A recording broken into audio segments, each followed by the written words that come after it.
नमस्कार मित्रांनो, आपल्या सर्वांचे शेतकरी अपडेट या चॅनलवरती स्वागत आहे। आजच्या या व्हिडिओमध्ये आपण 22 जून मध्यरात्री दरम्यानचा हवामानाचा अंदाज आपण या व्हिडिओच्या माध्यमातून जाणून घेणार आहोत। तत्पूर्वी तुम्ही चॅनलवरती नवीन आला असाल, व्हिडिओवरती नवीन आला असाल तर चॅनलला सबस्क्राइब करा, व्हिडिओला लाईक करा आणि बेल नोटिफिकेशनला ऑनवर सेट करा, जेणेकरून अशाच नवनवीन हवामान अपडेट आपल्यापर्यंत दररोज रित्या पोहोचत राहील। आता या ठिकाणी तुम्ही बघू शकत असाल, महाराष्ट्राच्या बऱ्याचशा भागामध्ये आपल्याला मुसळधार स्वरूपाचा पावसाचा अंदाज आपल्याला मध्यरात्री दरम्यान बघायला मिळणार आहे। तर कोणती जिल्हे कोणती तालुके आहेत ते आपण या व्हिडिओच्या माध्यमातून जाणून घेणार आहोत। मध्यरात्री तुम्ही सावध राहा, कारण की बऱ्याचशा जिल्ह्यात तालुक्यामध्ये आपल्याला मुसळधार स्वरूपाचा पावसाचा अंदाज आपल्याला बघायला मिळणार आहे। मित्रांनो, आता या ठिकाणी आपण सुरुवात करूया मित्रांनो, पश्चिम किनारपट्टी लगतच्या प्रदेशाकडून।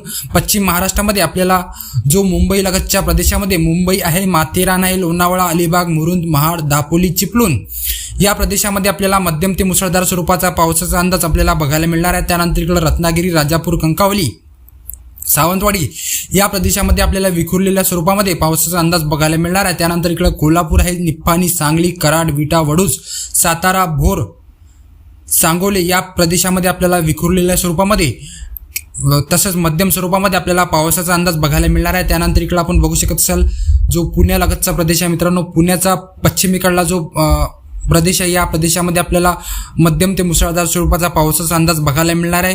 पुणे आहे, चाकण आहे, भोर आहे, जुन्नर, अकोले, दौंड, बारामती, त्यानंतर इंदापूर या प्रदेशामध्ये आपल्याला मध्यम ते मुसळधार स्वरूपाचा पावसाचा अंदाज आपल्याला बघायला मिळणार आहे। त्यानंतर इकडे आपण बघू शकत असाल, नाशिक आहे, घोटी, अकोले, त्यानंतर मनमाड, मालेगाव, पेठ, अहवा या प्रदेशामध्ये आपल्याला मध्यम ते मुसळधार स्वरूपाचा पावसाचा अंदाज आपल्याला मध्यरात्री दरम्यान बघायला मिळणार आहे। त्यानंतर इकडे आपण बघू शकतो, नंदुरबारचा जो प्रदेश आहे मित्रांनो, नंदुरबार या प्रदेशामध्ये आपल्याला हवामान कोरडे असणार आहे। तत्पूर्वी या भागामध्ये आपल्याला किरकोळ स्वरूपामध्ये पावसाचा अंदाज बघायला मिळणार आहे। त्यानंतर इकडे आपण जळगाव, जामोद, जळगावचा जो प्रदेश आहे मित्रांनो, जळगाव आहे, चोपडा आहे, शिरपूर आहे, धुळे आहे, चाळीसगाव, मालेगाव, शेवगाव, बोदवड, बऱ्हाणपूर, रावेर, मुक्ताईनगर या प्रदेशामध्ये आपल्याला मध्यम ते मुसळधार स्वरूपाचा पावसाचा अंदाज आपल्याला बघायला मिळणार आहे। त्यानंतर इकडे आपण बघू शकत असाल, जो छत्रपती संभाजीनगरचा जो प्रदेश आहे मित्रांनो, छत्रपती संभाजीनगर, जालना, त्यानंतर परतूर, माजलगाव, बीड, पैठण, श्रीरामपूर, अहिल्यानगर, जामखेड या प्रदेशामध्ये आपल्याला मध्यम ते मुसळधार स्वरूपाचा पावसाचा अंदाज आपल्याला बघायला मिळणार आहे। त्यानंतर इकडं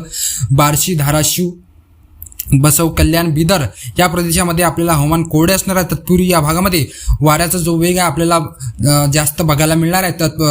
त्याचसोबत या भागामध्ये आपल्याला विखुरलेल्या स्वरूपामध्ये पावसाचा अंदाज बघायला मिळणार आहे। त्यानंतर इकडे सोलापूर आहे, त्यानंतर इकडे आपण बघू शकत असाल, पंढरपूर, नलदुर्ग, त्यानंतर इंदापूर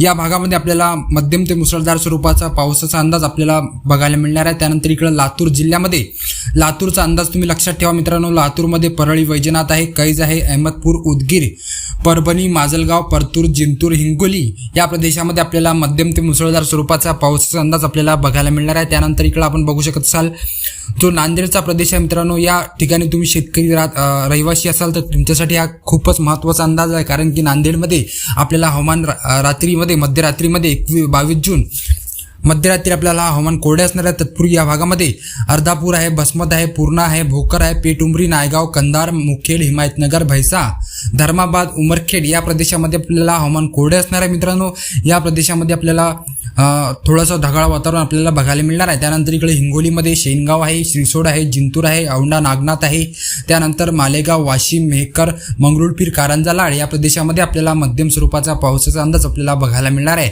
त्यानंतर इकडं नांदेड सारखंच आपल्याला जो यवतमाळ जिल्ह्यामध्ये, यवतमाळमध्ये आपल्याला डिग्रस, दारवा, नेर, पुसद या प्रदेशामध्ये आपल्याला हवामान कोरडे असणार आहे। तत्पूर्वी आर्णी आहे, घाटंजी, त्यानंतर पांढरकवडा, यवतमाळ, उमरी, किनवट, आदिलाबाद या प्रदेशामध्ये आपल्याला हवामान थोडंसं मध्यम ते मुसळधार स्वरूपाचा पावसाचा अंदाज आपल्याला बघायला मिळणार आहे। त्यानंतर अकोल्यामध्ये विखुरलेल्या स्वरूपात काही ठिकाणी आपल्याला हवामानामध्ये बदल दिसलेला आहे, त्यामुळे काही ठिकाणी आपल्याला मध्यम ते मुसळधार स्वरूपाचा पावसाचा अंदाज बघायला मिळणार आहे। त्यामध्ये खामगाव आहे, बाळापूर आहे, तेलारा आहे, त्यानंतर जळगाव, जामोद आहे, नांदूर आहे, मलकापूर, बुलढाणा, चिखली, जानेफळ, जाफराबाद या प्रदेशामध्ये सुद्धा आपल्याला मध्यम स्वरूपाचा पावसाचा अंदाज आपल्याला मध्यरात्री दरम्यान बघायला मिळणार आहे। त्यानंतर इकडं मूर्तिजापूर, अकोट, त्यानंतर कारंजा लाड दर्यापूर या प्रदेशामध्ये हवामान कोरडे असणार आहे मित्रांनो, हे अंदाज तुम्ही लक्षात ठेवा. त्यानंतर इकडे आपण बघू शकत असाल मेळघाटचा जो प्रदेश आहे मित्रांनो, चिखलदरा, अचलपूर, परतवाडा, अमरावती, मोर्शी, मोजरी, आष्टी, आर्वी, चांदूर, पुलगाव, कारंजा या प्रदेशामध्ये आपल्याला मध्यम ते मुसळधार स्वरूपाचा पावसाचा अंदाज आपल्याला बघायला मिळणार आहे. त्यानंतर इकडं काटोल आहे, सावनेर आहे, नरखेड आहे, पांडुर्णा आहे, त्यानंतर रामटेक, नागपूर, मौंडा, लखमापूर, उमरेड या प्रदेशामध्ये आपल्याला मध्यम ते मुसळधार स्वरूपाचा पावसाचा अंदाज आपल्याला बघायला मिळणार आहे. त्यानंतर इकडं तुमसर आहे, भंडारा आहे, तिरोरा आहे, गोंदिया आहे, वाराशिवनी या प्रदेशामध्ये आपल्याला मध्यम स्वरूपाचा पावसाचा अंदाज आपल्याला बघायला मिळणार आहे. त्यानंतर इकडं ब्रह्मपुरी आहे, त्यानंतर गडचिरोली आहे, ब्रह्मपुरी झाल्यानंतर गडचिरोली, त्यानंतर चिमूर आहे, त्यानंतर चंद्रपूर, गडचिरोली या प्रदेशामध्ये आपल्याला मध्यम स्वरूपाचा पाऊस आपल्याला बघायला मिळणार आहे. त्यानंतर इकडे हिंगणघाट आहे, वर्धा आहे, कोल्हापूर, पुलगाव, लखमापूर या प्रदेशामध्ये सुद्धा आपल्याला मध्यम स्वरूपाचा पावसाचा अंदाज आपल्याला बघायला मिळणार आहे. तर ही होती मित्रांनो 22 जून मध्यरात्री दरम्यानचा हवामानाचा अंदाज. तुम्हाला जर हा व्हिडिओ आवडला असेल तर व्हिडिओला लाईक करा, चॅनलला सबस्क्राईब करा आणि बेल नोटिफिकेशनला ऑनवर सेट करा. जय हिंद, जय महाराष्ट्र मित्रांनो.